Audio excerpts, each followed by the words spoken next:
Depression ये ऐसी परेशानी है जिसने कई लोगों की लाइफ में डीप इम्पैक्ट डाला है। और इस प्रॉब्लम में सबसे बड़ी दुविधा यह है कि हम चाहते हुए भी ये नहीं समझा पाते हैं कि हमारे साथ क्या हो रहा है, हम किस दर्द से गुजर रहे हैं। और इसी कारण से हमें हमारी दुविधा का हल नहीं मिल पाता है। हम सच में ये समझ नहीं पाते हैं कि हमें क्या करना चाहिए। फिर लोग खुद को दूसरों से आइसोलेट कर लेते हैं, अलग कर लेते हैं। फिर शुरू होती है और भी ज्यादा प्रॉब्लम्स। इस बुक में आप समझेंगे डिप्रेशन क्या है, इसको कैसे समझा जा सकता है, इसके कारण और ठीक करने का तरीका। साथ ही साथ आप ये भी समझ जाएंगे कि कैसे आप अपने करीबी जनों की मदद कर सकते हो जो इस परेशानी से जूझ रहे हैं। कैसे आप उनका मूड लिफ्ट कर सकते हो। ये बुक समरी बेहद ही जरूरी है, इसलिए आप इसको पूरा जरूर सुनें। हेलो, मेरा नाम है अंशुल और आप ये आवाज सुन रहे हैं माइंड बुक यूट्यूब चैनल पर। आज की बुक है feeling good the new mood therapy, जिसे लिखा है डेविड डी बर्न्स ने। सबसे पहले जानते हैं ऑथर के बारे में। डेविड एक क्लिनिकल साइकियाट्रिस्ट हैं और उनकी बुक द फीलिंग गुड एक बेस्ट सेलिंग बुक है जिसके 3 मिलियन से ज्यादा कॉपीज बिक चुकी हैं। अभी हाल ही में एक नेशनल सर्वे में ये पाया गया है कि इस बुक को मेंटल हेल्थ के प्रोफेशनल्स ने सबसे ज्यादा रिकमेंड किया है जिन्हें डिप्रेशन था।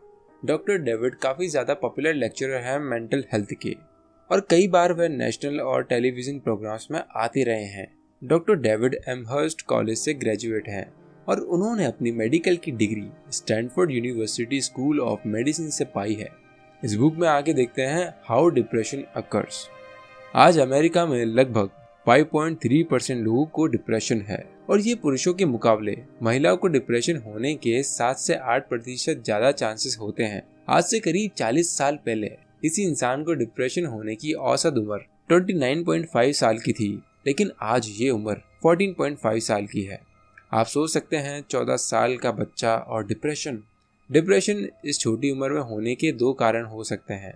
पहला, ज्यादा अवेयरनेस ना होना और दूसरा, सोशल मीडिया।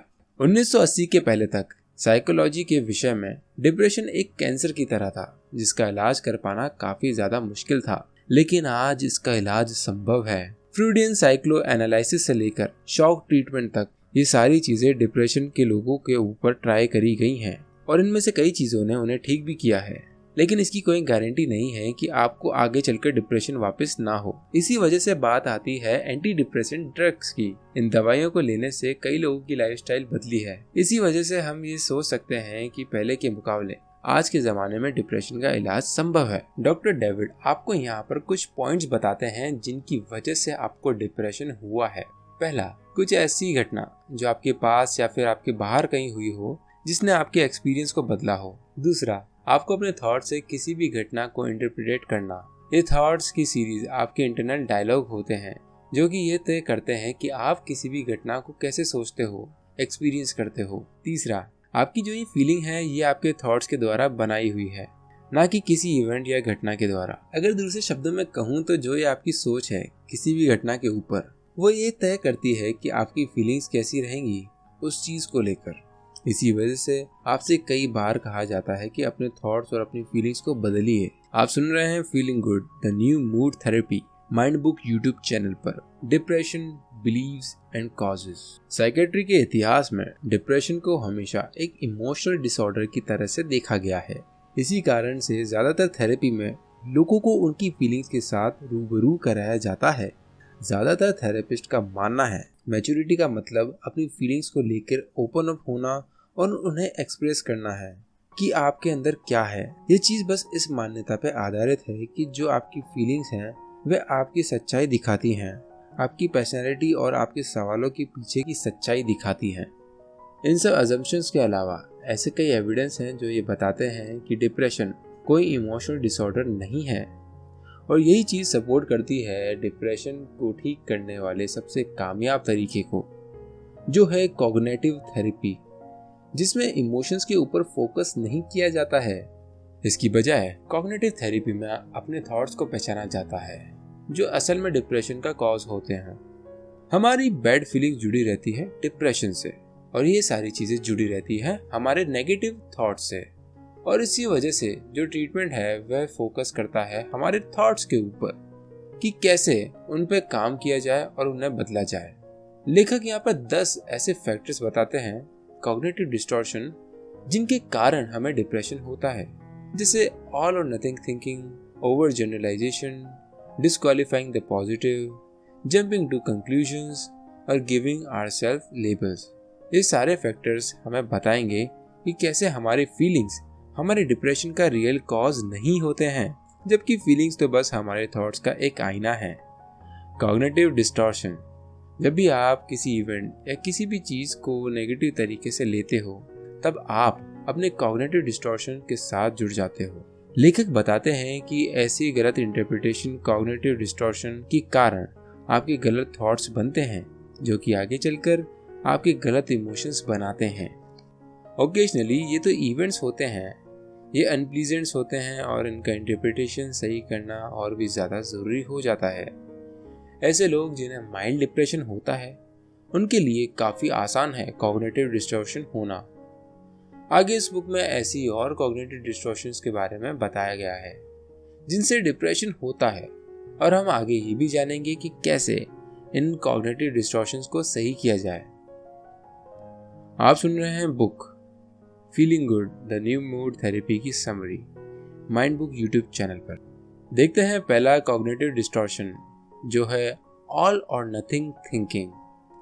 इस थिंकिंग को समझने के लिए यहाँ पर एक एग्जाम्पल दिया गया है। मान लीजिए आपको स्टैंड अप कॉमेडी सीखनी है। इसके लिए आपने क्लासेस भी लेना शुरू कर दिया है, और फिर कुछ महीनों बाद आप सोचते हो कि आपको एक ट्राई करना चाहिए और स्टेज पर जाकर लाइव स्टैंड अप देना चाहिए। पहली बार जब आप स्टेज पर जाते हो तो आपको काफ़ी ज़्यादा नर्वस फील होता है, और उसी नर्वसनेस के कारण आप काफ़ी ज़्यादा खराब जोक सुनाने लग जाते हो। आपकी ज़िंदगी के पहले शो के ऊपर ऑडियंस बोर हो जाती है और उठकर चली जाने लगती है। इन चीज़ों का यह परिणाम होता है कि आप ये सोचते हो कि आगे से आप कभी भी स्टैंड अप कॉमेडी ट्राई नहीं करोगे, क्योंकि ये आपके बस की बात नहीं है। असल में तो आपके बस का कुछ भी नहीं है। इसी तरह के कॉग्निटिव डिस्टॉर्शन को ऑल और नथिंग थिंकिंग कहा जाता है। इस कंडीशन में आपने ये मान लिया होता है कि किसी भी चीज़ में या तो आप बेहद अच्छे होंगे या फिर बिल्कुल बुरे। यहाँ इस कंडीशन में आपकी सोच उस इवेंट, उस हादसे को और भी ज़्यादा बड़ा चढ़ाकर नेगेटिव बना देती है। हाँ, वह इवेंट पहले से ही आपके लिए नेगेटिव था। बजाय इसके कि आप उसको अपना पहला शो मानकर कुछ सीख सकते थे, आपने उसको और भी ज़्यादा नेगेटिव बना दिया। अगला है मेंटल फिल्टरिंग। मेंटल फिल्टरिंग, आप इस चीज़ को कुछ इस तरह से समझ सकते हो कि आप किसी भी सिचुएशन में कोई नेगेटिव एक्सपीरियंस निकाल लेते हो और उसी पे टिके रहते हो काफ़ी समय के लिए। आप इससे अपने आगे की लाइफ के एक्सपीरियंस को भी नेगेटिव देखने लग जाते हो। देखिए, फ़र्क नहीं पड़ता है कि कितनी मेहनत करके आपने कुछ भी अच्छा किया है या अच्छा बनाया है, कोई ना कोई इंसान ज़रूर मिल जाएगा जो आपके उस काम में कमी निकाल देगा। वह आपके सारे अच्छे काम, अच्छी चीज़ों को छोड़कर बस उस चीज़ पर फोकस करेगा जो कि आपने गलत करी है या बोली है। बस फिर वह वही चीज़ को हाईलाइट करता रहेगा। अगर आप ऐसे लोगों को ये समझाते हो कि जो आपने बोला वह सही है, तो आप अपना समय बर्बाद कर रहे हो। लेखक आपको ये सजेस्ट करते हैं कि आपको ऐसे नेगेटिव लोगों के ऊपर ध्यान नहीं देना है। अगर आपके पास में भी कुछ ऐसा हुआ है तो आपको उस पर ध्यान नहीं देना चाहिए, क्योंकि आप अपने पास से आगे बढ़ चुके हो और चाहकर भी बदल नहीं सकते, और इसी के साथ ही आप दूसरों के ओपिनियंस को भी कंट्रोल नहीं कर सकते हो। Jumping to conclusions. इमेजिन कीजिए कि आपका कार एक्सीडेंट हो जाता है और आप हॉस्पिटल जा रहे हो। इसी बीच डॉक्टर आपसे कहता है कि आप बस बेहोश हुए थे और अगले 3 घंटे में आप अपने घर पे होंगे।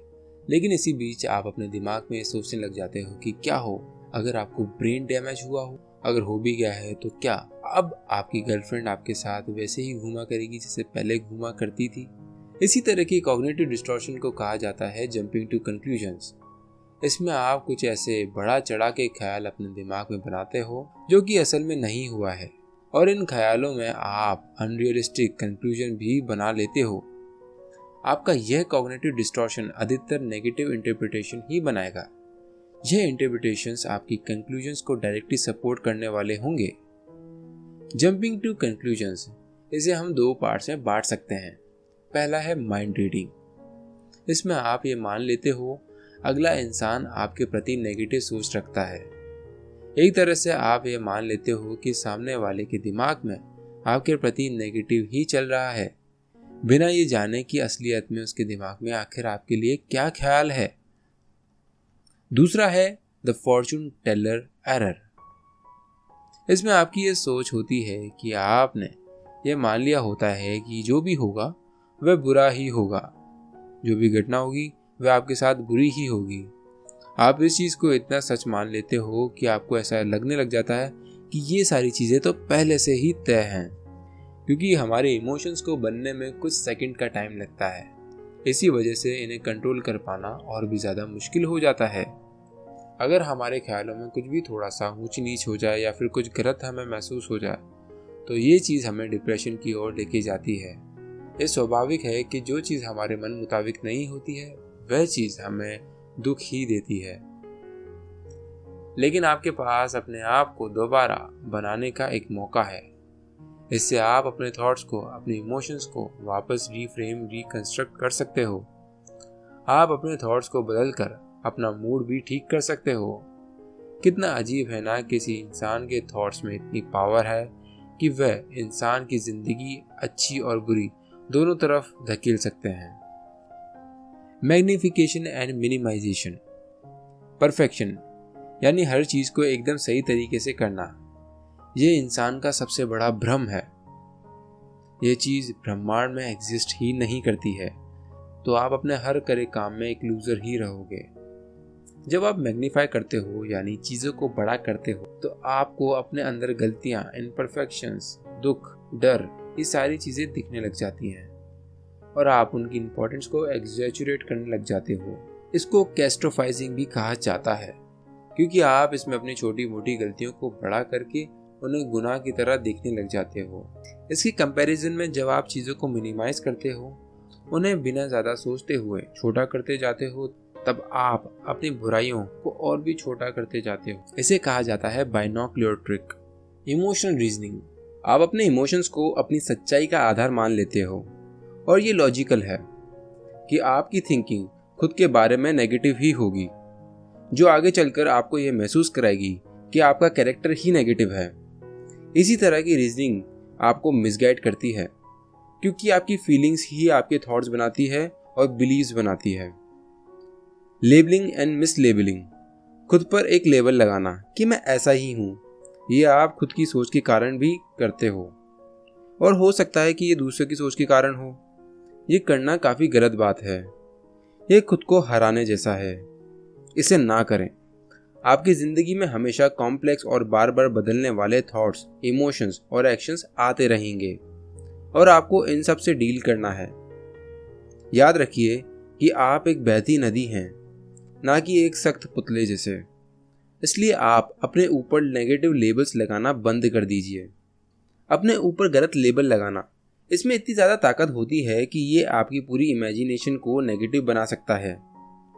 जो शब्द आप खुद से कहते हो उनमें इतनी ताकत इसलिए होती है क्योंकि उनमें इमोशंस होते हैं, और इस तरह का कॉग्निटिव डिस्टॉर्शन ओवर जनरलाइजेशन का एक्सट्रीम फॉर्म होता है।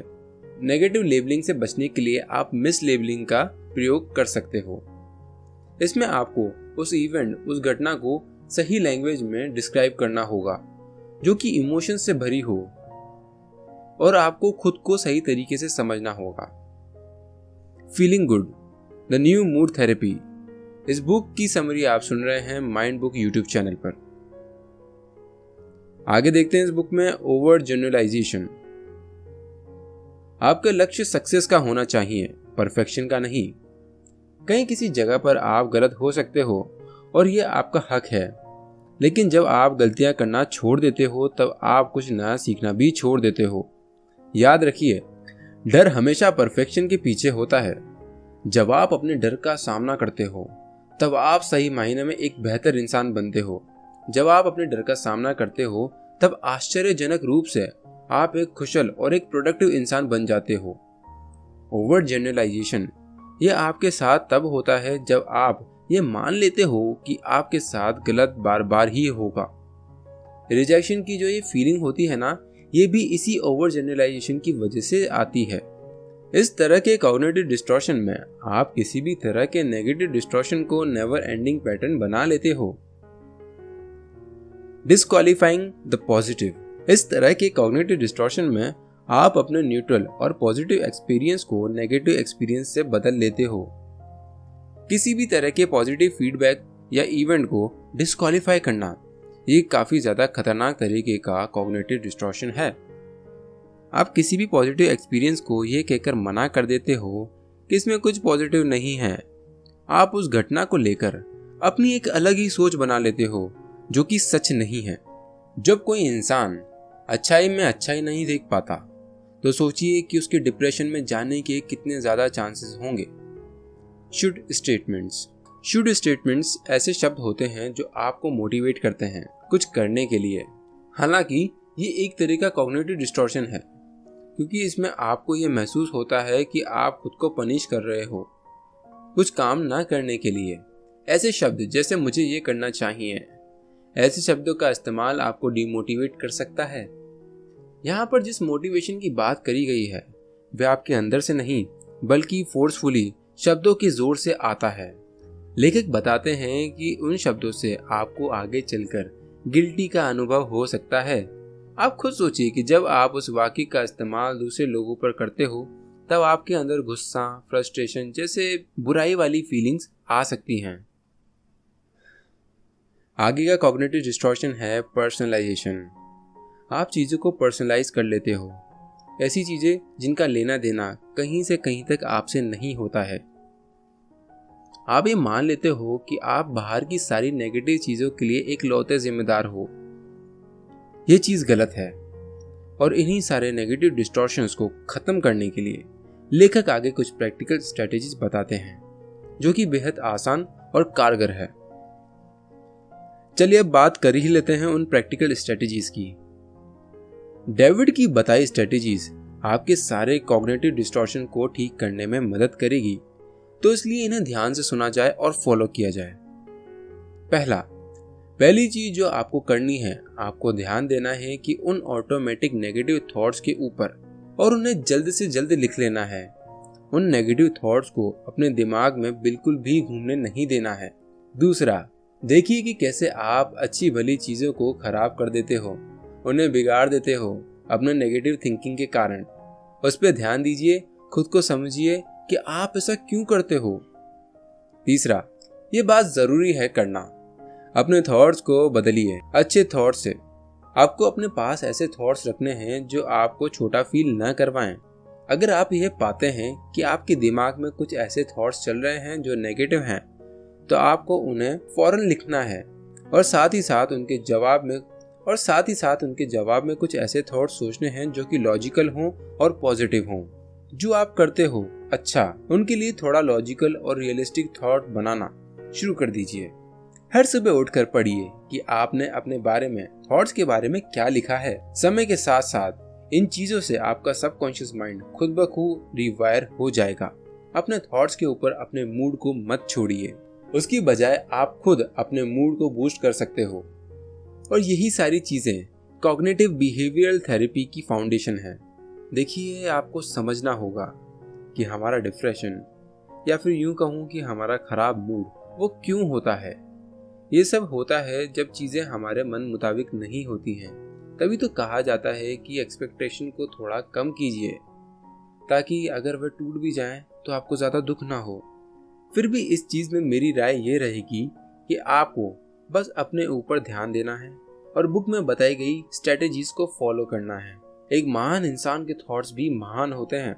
इसी के साथ जिंदगी में कुछ फिजिकल एक्सरसाइज आपके दिमाग को भी हेल्दी रखती हैं। तो ये थी आज की बुक समरी। बुक का नाम था feeling good the new mood therapy, जिसे लिखा था डेविड डी बर्न्स ने। आपको ये बुक समरी कैसी लगी? क्या ये आपके काम आई? कमेंट करके हमें ज़रूर बताएं और ऐसी और समरी सुनने के लिए चैनल को सब्सक्राइब ज़रूर कर लीजिएगा। मिलते हैं आपसे अगली बुक समरी के साथ। तब तक के लिए रखिएगा अपना बेहतर ख्याल। धन्यवाद।